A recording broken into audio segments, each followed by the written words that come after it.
আজ আমরা আসছি মহাভারত কিছু তথ্যের এর পরের পর্বে, পরের অংশে। আমরা আছি সভা পর্বে। আজ আমরা আসছি ৭৪তম অধ্যায়।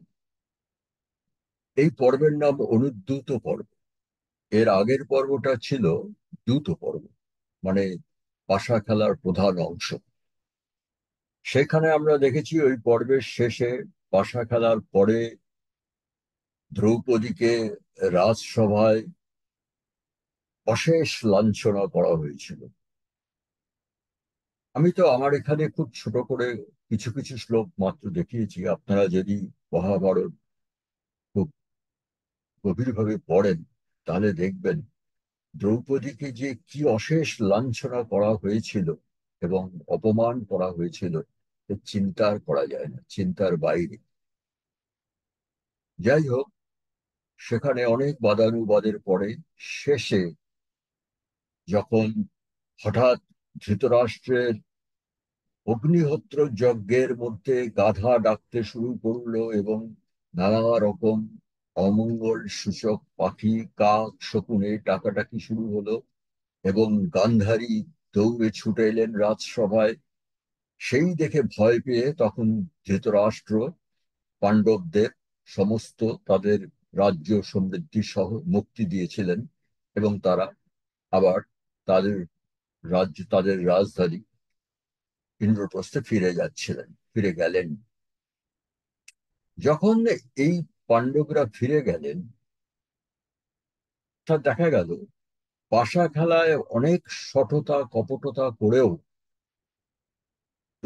এই দুর্যোধন পাণ্ডবদের সমস্ত সম্পদ হরণ করেও হাতছাড়া হয়ে গেল। মাঝখান থেকে দুর্যোধন এবং তার সাঙ্গপাঙ্গরা যে কত নীচ ও পাপিষ্ঠ সেটাও প্রমাণ হয়ে গেল।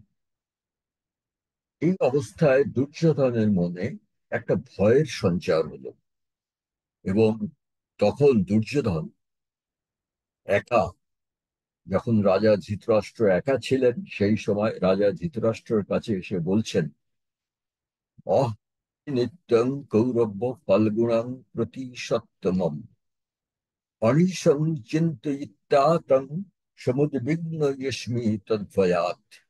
অর্থাৎ বলছেন, হে কুরুশ্রেষ্ঠ, মানে হে রাজা ধৃতরাষ্ট্র, সত্য গুণে গুণান্বিত অর্জুন আমাদের কি করতে পারে, মানে আমাদের কি সর্বনাশ ঘটাতে পারে, অহর্নিশি তাই ভেবে ভেবে আমি মহাভয়ে আশঙ্কিত হয়ে আছি।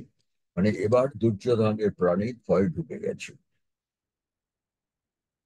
তো বলছে দুর্যোধন, ন খংস্যান্তে তথাস্মাভির্যাতু বিপ্রকৃতাহিতে। আমরা পাণ্ডবদের প্রতি যে অন্যায় আচরণ করেছি তা ওরা কোনোদিন ক্ষমা করবে না। এটা এবারে দুর্যোধনে বুঝতে পেরেছে।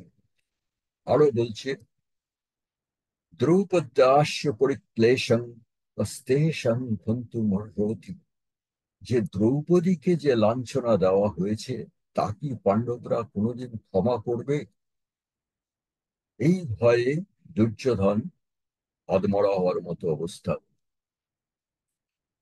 এবং দুর্যোধন তখন, অবশ্য দুর্যোধন এর আগেই শকুনি কর্ণের সঙ্গে আলাপ আলোচনা করেই এসছে।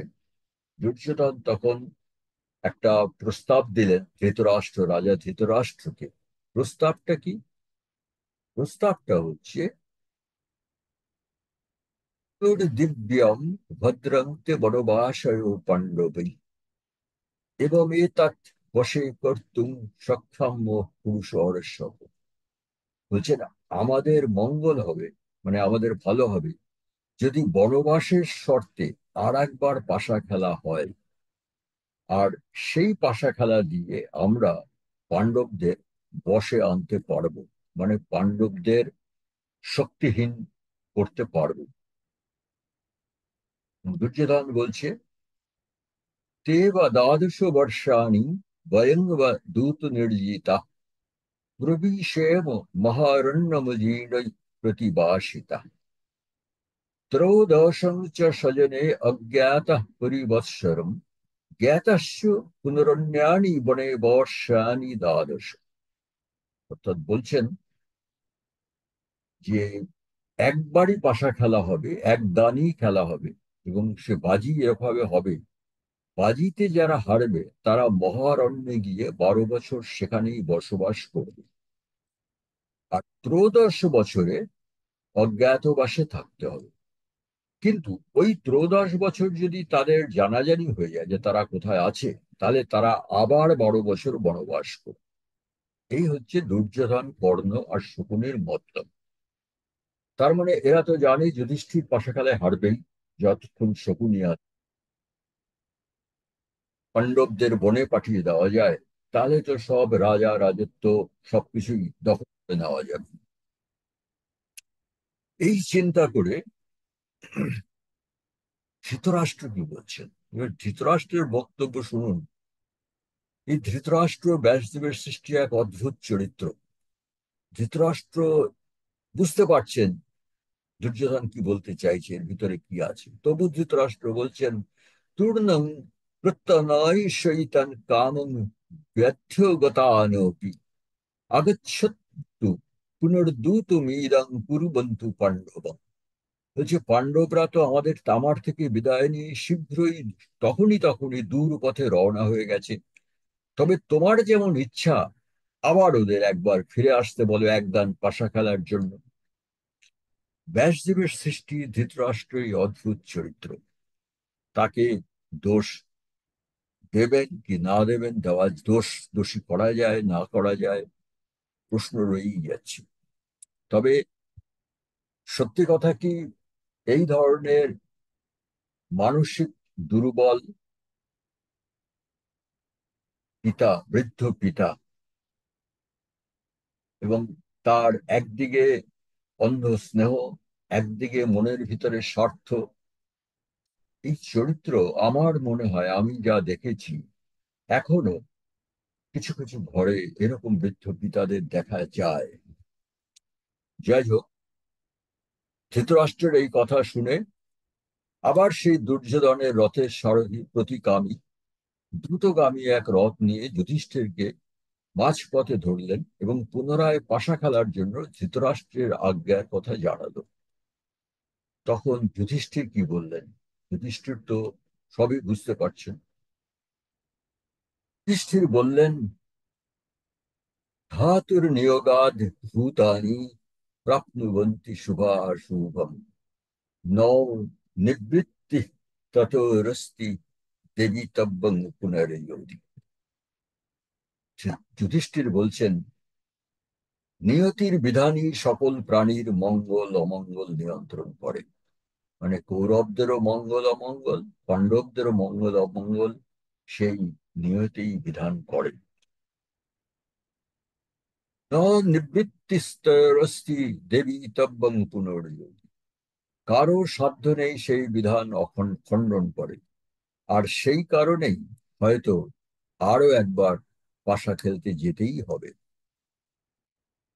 যুধিষ্ঠির আরো বলছেন, তখন যুধিষ্ঠির কি করলেন, যথোপযশো মাসিনা পুনঃ দ্যুত প্রবৃত্তয়ে সর্বলোক বিনাশায় দৈবেন উপনিপীড়িতা। তখন যুধিষ্ঠির বুঝতে পারলেন দৈবের ইচ্ছায় সম্পূর্ণ মানব জাতির ধ্বংসের জন্য এই কাজ হচ্ছে, এবং তিনি তো বললেন দৈবের সম্পূর্ণ মানব জাতির ধ্বংসের ইচ্ছায় যুধিষ্ঠির তখন আবার পাশা খেলার জন্য নীরবে আসন গ্রহণ করলেন। এরপরে কি হলো, এরপরের ঘটনা আমরা জানি, যারা মহাভারত কিছু কিছু পড়েছি। সেই দৈবের বিধান মতো যুধিষ্ঠির সেই পাশা খেলাতেও হেরে গেলেন। অতঃপর দ্রৌপদীকে নিয়ে পঞ্চপাণ্ডব বনবাসের উদ্দেশ্যে রওনা হলেন, আর ধম্ম পুরোহিত তাদের সঙ্গে নিলেন। মানে বনবাসে যখন গিয়েছিলেন তখন যুধিষ্ঠিরের পুরোহিত ধম্ম এবং তারা 5 ভাই এবং দ্রৌপদী, এই 7 জন বনবাসে রওনা হলেন।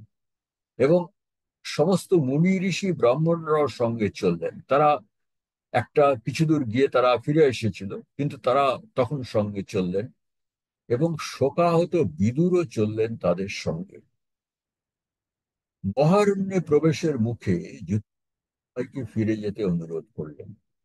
যখন মহারণ্যে প্রবেশ করবেন, যুধিষ্ঠির সবাইকে বললেন, আপনারা এবার ফিরে যান। সবাই ফিরে গেল।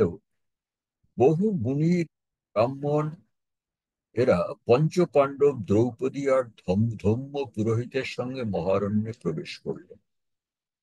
তার মানে বিদুর ফিরে এলেন, কিন্তু বহু মুনি, ঋষি, ব্রাহ্মণেরা, এরা কিন্তু পঞ্চপাণ্ডব, দ্রৌপদী আর ধর্ম পুরোহিতের সঙ্গে ওই মহারণ্যেই প্রবেশ করলেন।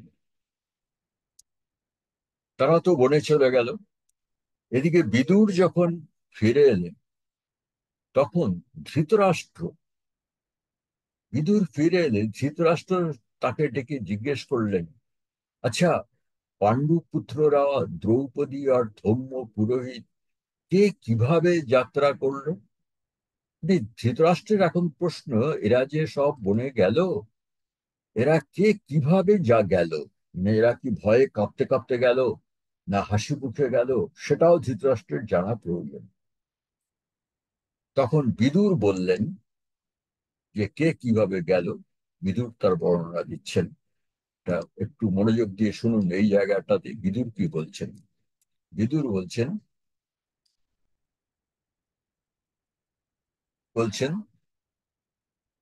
বস্ত্রেণ সংবৃত্ত মুখম কুন্তিপুত্র যুধিষ্ঠির, মানে কুন্তিপুত্র যুধিষ্ঠির নিজ বস্ত্রে মুখ ঢেকে যাচ্ছিলেন। কেন? সেটার পরে বিদুর বলছেন যে যুধিষ্ঠির নিজের কাপড় দিয়ে নিজে মুখ ঢেকে যাচ্ছিলেন। আর বাহু বিশালৌ সম্পশ্যন ভীম গচ্ছতি পাণ্ডব, আর তার দুই বিশাল বাহুর দিকে তাকাতে তাকাতে যাচ্ছিলেন, মানে নিজের দুই বিশাল বাহুর দিকে তাকিয়ে তাকিয়ে যাচ্ছিলেন। অর্জুন বা সব্যসাচী কি করে যাচ্ছে? শিকতা বপন সব্যসাচী রাজানাম্যনুগচ্ছতি। সব্যসাচী অর্জুন মুঠো মুঠো বালি পথে ছিটোতে ছিটোতে রাজার পিছনে যাচ্ছিলেন। আর দ্রৌপদী কিভাবে যাচ্ছিলেন? কৃষ্ণা তু কেশৌ প্রচ্ছাদ্য মুখমায়তলোচনা দর্শনীয়া প্ররুদতি রাজানাম্নি অনুগচ্ছতি। দ্রৌপদী মুখের উপরে চুল আলোলায়িত করে, অর্থাৎ নিজের মাথার চুল মুখের উপরে ঢেকে দিয়ে মাটির দিকে তাকিয়ে কাঁদতে কাঁদতে যাচ্ছিলেন। এভাবে যাচ্ছিলেন দ্রৌপদী। আর ধৌম্য পুরোহিত, ধৌম্যৌ রুদ্রাণী সমানি যম্মানি চ বিষাম্পতে গায়ন গচ্ছতি মার্গেষু উষানাদায় পাণিনা। আর ধৌম্য পুরোহিত সবার আগে আগে হাতে কুশ নিয়ে পুত্রদেব এবং যমের উদ্দেশ্যে সামবেদ মন্ত্র গাইতে গাইতে সবার আগে আগে যাচ্ছিলেন। এটা তো বিদুর বললেন কে কিভাবে যাচ্ছিলেন। এবার বিদুর এটাও বললেন যে তারা এইভাবে কেন যাচ্ছিলেন। উনি বললেন,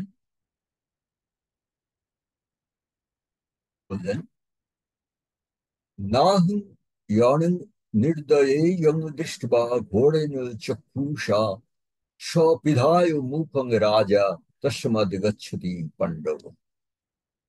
বলছে, পাণ্ডব রাজা যুধিষ্ঠির ওইভাবে মুখ দেখে যাচ্ছিলেন, কারণ তা না হলে তার চোখের ক্রুদ্ধ ভয়ানক দৃষ্টি যার উপরেই পড়তো সেই ভস্ম হয়ে যেত।